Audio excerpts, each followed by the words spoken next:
I'm San Francisco Supervisor Matt Dorsey. I recently introduced legislation to update our sanctuary city policies by adding fentanyl-dealing felonies to the list of nearly 50 serious and violent felonies for which San Francisco already withholds sanctuary protections. My proposed update would allow local law enforcement officials to honor civil notification requests from federal immigration authorities in narrowly defined circumstances. In my view, these circumstances reflect the gravity of a fentanyl trafficking crime that currently claims 9 times as many lives as homicide in San Francisco, that's responsible for nearly 3/4 of our fatal drug overdose crisis, and that is fueling chaotic and increasingly dangerous street conditions that no neighborhood should be forced to endure. I want every San Franciscan who struggles with addiction to have the same chance at recovery I had. That's why this is a priority for me. And it's why I've prepared this explainer video to better inform this important debate. The origins of San Francisco's sanctuary city policies go back nearly 40 years. In December 1985, the Board of Supervisors passed a resolution declaring San Francisco to be a city and county of refuge.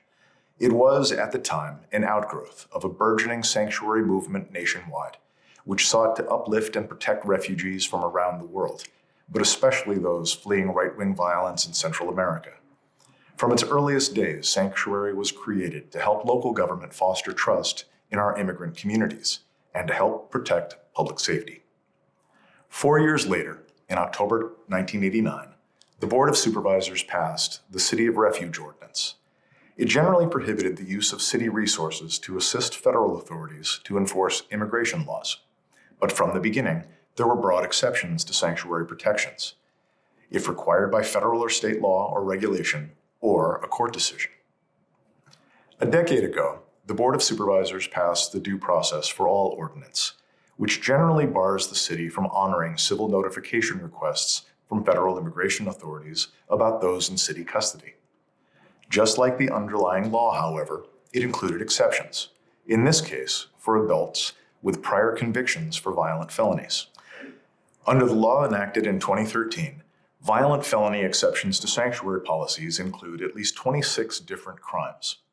Obvious examples include murder and manslaughter, but they also include less serious crimes, like robbery, assault with a deadly weapon, arson, carjacking, and extortion. 3 years later, in 2016, the board amended the Due Process for All Ordinance to add new crimes for which adults would be ineligible for sanctuary. As a result, current exceptions to our sanctuary city policies apply to individuals previously convicted of a violent or serious felony.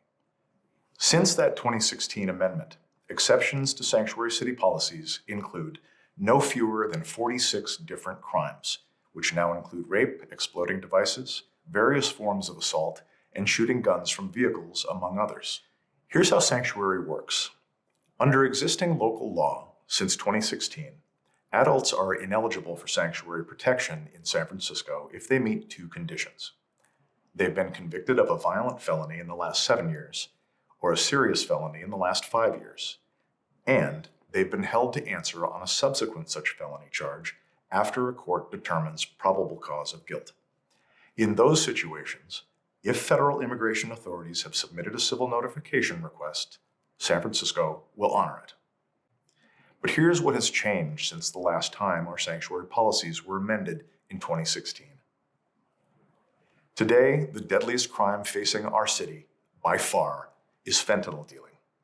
In fact, it is very likely the deadliest crime in San Francisco history. Over the last 3 years, it has claimed 9 times more lives than homicide, and 15 times more lives than all traffic and pedestrian fatalities combined. If that isn't alarming enough, this should be. The trend in the amount of fentanyl seized from street-level drug dealers arrested over the last 3 years shows a 12-fold increase.